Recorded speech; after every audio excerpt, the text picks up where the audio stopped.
Bienvenue à tous, bienvenue dans ce nouvel entretien relatif à Maverick 3. Maverick 3, vous le savez, c'est l'événement de l'intelligence artificielle qui se déroule à Nice les 5 et 6 décembre prochains. Vous devez en faire partie si vous êtes un coach, si vous êtes une entreprise, quelle que soit votre taille. TPE, PME, ETI, vous êtes les bienvenus. Entretien aujourd'hui avec un avocat, avec Henri Delamotro. Henri, bonjour.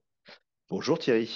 Et vous êtes à la tête d'un cabinet d'avocats parisiens installé, ça c'est pour le siège, mais évidemment vous intervenez partout en France et à l'étranger, cabinet TLMR. Vous allez nous le présenter dans un instant. Je précise simplement que vous êtes référencé au plus haut niveau sur le droit immobilier, sur le droit des nouvelles technologies, y compris l'intelligence artificielle, et également sur ce que l'on pourrait appeler les dossiers extrêmement complexes. Imaginons une entreprise qui est en crise avec de multiples facettes dans le dossier, facettes juridiques, mais facettes de communication. Là encore, votre cabinet est extrêmement spécialisé. Présentez-nous votre cabinet, je vous en prie. Oui, alors nous, on a un cabinet qui est situé à Paris. Effectivement, vraiment nos domaines de compétences principaux, c'est tout ce qui est nouvelles technologies informatiques, propriété intellectuelle. Et là, que ce soit au niveau conseil ou au niveau contentieux, on intervient effectivement dans beaucoup de contentieux complexes également. On a pas mal de sujets intelligence artificielle ces derniers temps. Et puis, on a aussi une compétence en droit des affaires et droit immobilier en général. Et vous serez donc présent à Maverick 3 Mhm. les 7 et 6 décembre. Et on commence à comprendre pourquoi. L'une de vos grandes spécialités, ce sont les nouvelles technologies, l'intelligence artificielle. De façon générale, ces nouvelles technologies, l'intelligence artificielle pose quel type de questions juridiques de fond? Alors, ce qui est très intéressant quand on intervient dans ce domaine, et moi, c'est ce qui me passionne depuis l'origine, quelque part, de mon métier d'avocat, et je me suis très vite spécialisé dans ces domaines, c'est que justement, en fait, c'est toujours nouveau. Le droit, la construction du droit est toujours, la construction de la loi est toujours en retard par rapport aux usages. Et donc, en tant que juriste ou avocat, il faut toujours faire preuve de créativité. Il y a des réglementations qui arrive. On a une réglementation très importante qui est arrivée autour de l'IA, qui est l'IA Act. Évidemment, l'IA, notamment l'IA générative, pose des problèmes très importants qui étaient déjà des problèmes vis-à-vis de la réglementation existante, hein. Je pense notamment à la propriété intellectuelle ou aux problématiques relatives aux données personnelles. Voilà. Et donc, on doit utiliser ces concepts juridiques existants, les adapter et en fait les utiliser dans le cadre de problématiques qu'on a, par exemple, par rapport à l'utilisation de l'IA générative et des risques en matière de propriété intellectuelle. Voilà. Et donc, on doit accompagner nos clients qui sont pour certains des déployeurs, parce que c'est comme ça qu'on dit dans l'IA Act, de ces technologies, soit en étant des fournisseurs, soit en étant des clients de ces fournisseurs. Je vais le dire avec mes mots, vous allez revalider mes expressions. Dans le monde réel, le droit est déjà extrêmement établi depuis 2 millénaires au moins, depuis le droit romain. Disons que là, les lois sont présentes et la jurisprudence également. Dans cet autre univers, qui est l'univers des nouvelles technologies, de l'intelligence artificielle, etc., euh, il faut tout inventer. Dans ce monde-là, est-ce que le monde réel que nous connaissons est adaptable? Point d'interrogation. Vous dites, d'après ce que je comprends, non. Les lois arrivent, mais les pratiques sont largement plus rapides que les lois. C'est ici où le juriste et l'avocat que vous êtes est vraiment le guide finalement de ce que l'on peut faire ou de ce qu'il vaut mieux faire plutôt que d'attendre. Alors, dans ce que vous dites, il y a plusieurs choses. C'est que déjà, il y a quand même une volonté systématique du législateur, du gouvernement, de faire des nouvelles lois. Donc, on a quand même une profusion en général de lois nouvelles. En matière d'IA Act, ce qui s'est passé, c'est qu'assez rapidement, l'Union européenne a quand même voulu créer un cadre. Et ce cadre, en fait, il est assez intéressant aujourd'hui. C'est l'IA Act parce qu'il pose des règles et des grands principes. Parce que quelque part, avec l'IA, on est au cœur de véritables problèmes potentiellement éthique, potentiellement anthropologique. C'est vraiment un bouleversement et on n'est plus dans la science-fiction. Aujourd'hui, on se dit que bah, la machine pourrait prendre le pouvoir sur l'homme.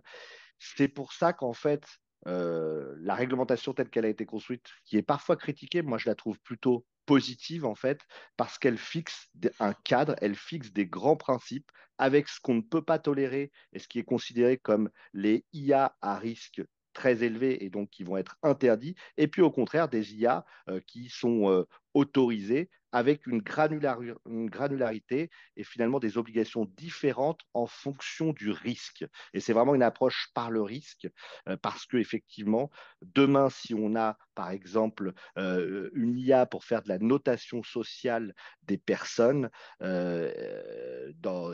pour devenir un bon ou un mauvais citoyen et avoir des notes, Un peu comme en Chine. associé à un système de biométrie, par exemple, dans la rue, ce qui existe en Chine, bah, en Union européenne, ce sera interdit.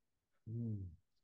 Euh, donc, des questions de responsabilité, j'imagine aussi. Par Bien sûr. exemple, Générative fournit un nouveau contenu. Qui est responsable de ce contenu dès lors que je le vends, dès lors que je le partage, etc. C'est aussi une question qu'il va falloir résoudre ou que vous devez Oui, résoudre. tout à fait. Bah alors, aujourd'hui, ce qui se passe, c'est que les fournisseurs d'IA générative prévoient qu'évidemment, eux, ils sont responsables de rien et que c'est vous qui faites l'utilisation de cet outil. Lorsque vous allez publier, par exemple, du contenu, bah, vous êtes responsable de publication. C'est vous qui engagez votre responsabilité à ce titre. Merci beaucoup, ça va être passionnant. Donc, ah oui, vous intervenez donc les 5 et 6.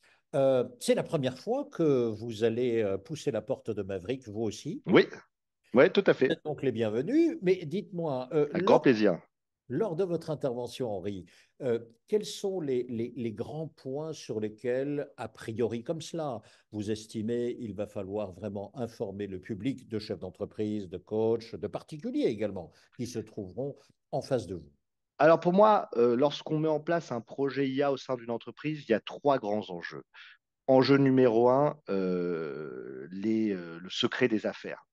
Juste qu'est-ce qu'on peut mettre dans l'IA, pour quel type de projet on peut travailler avec l'IA, et ce qu'on ne dévoile pas du secret des affaires. Je pense notamment à une affaire qui avait fait un peu la une, c'était des ingénieurs d'Amazon qui avaient mis du code d'Amazon dans l'IA pour s'aider à modifier le code.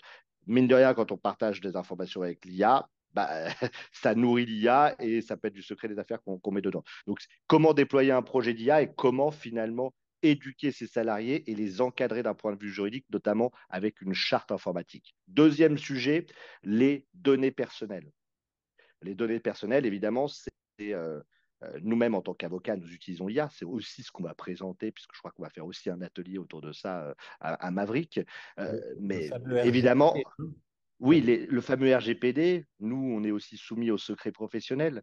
À quel point on peut nourrir des outils qui sont en plus potentiellement aux États-Unis d'informations personnelles de ses clients.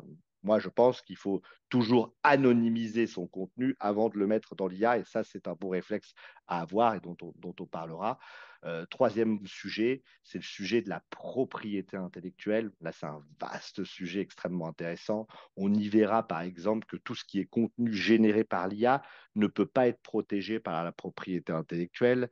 En conséquence, bah, intervenir de façon hybride dans le contenu est une protection qui est permise par la propriété intellectuelle. Voilà, il y a un certain nombre de bonnes mesures à mettre en place et c'est surtout ça qu'on reviendra, avec aussi comment protéger aujourd'hui son contenu et ne pas se le faire manger par l'IA. Parce que la règle de l'IA Act, qui est extrêmement, qui interroge les puristes du droit et les puristes du droit d'auteur, c'est que aujourd'hui, si vous ne mettez pas, par exemple, sur votre site un droit de réserve, une interdiction explicite que votre contenu soit scrappé, il est considéré comme autorisant l'IA à venir en fait se nourrir de votre contenu.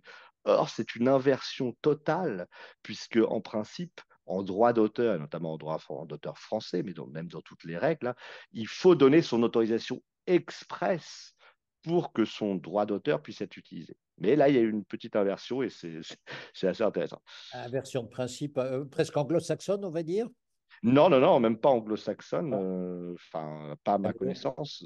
européenne pure, pure, pure, pure, pure. Donc, Ah, là, ça, ouais, c'est européenne, mais c'est vrai que c'est une inversion de principe c'est ça. voilà. Toutes les, Parce qu'en fait, ce que j'ai pas dit, effectivement, c'est que sur le cadre réglementaire de l'IA, l'objectif et la balance qui a été faite, c'est vraiment de mettre un cadre sans empêcher l'innovation. Parce qu'on on veut pas entraver l'innovation. Ce sont des équilibres juridiques extrêmement précis et donc avec le cadre de l'IA Act. Merci beaucoup Henri pour ces trois piliers fondamentaux sur lesquels vous allez intervenir lors de Maverick 3, les 5 et 6 décembre. Merci également pour cet entretien. On se retrouve donc fin d'année. C'est vous qui aurez la main sur l'ensemble du droit, sur toute cette possibilité que nous devons explorer ensemble du cadre juridique dans lequel nous allons bientôt travailler tous. Merci Henri, belle journée à vous, à bientôt. Merci infiniment et on aura aussi à cœur de démontrer à tout le monde comment on utilise aussi nous-mêmes l'IA parce que c'est ça aussi qui est intéressant. C'est oui, la réglementation c'est bien et nous sommes experts de ça, mais je trouve que c'est aussi intéressant de montrer parce que nous on a toujours eu à cœur l'innovation dans notre cabinet, comment aussi des avocats, des professionnels peuvent utiliser l'IA à leur profit. Et donc ça aussi, c'est intéressant. Quelle est la part aujourd'hui de la créativité de l'avocat que vous êtes et Hmm. aussi la façon dont vous vous aidez avec une Exactement. intelligence supplémentaire. Et comment, si vous n'utilisez pas l'IA, vous allez créer un gap et qui peut être dangereux pour votre entreprise, alors que comment, si vous utilisez l'IA, vous allez faire des gains de productivité majeurs. Ah ben, on ajoutera ce chapitre-là également à votre intervention. Merci Je Henri. suis bavard, je suis avocat, merci Thierry, et c'est toujours un plaisir de parler avec vous. À bientôt Henri. À Merci très beaucoup. bientôt. Au revoir.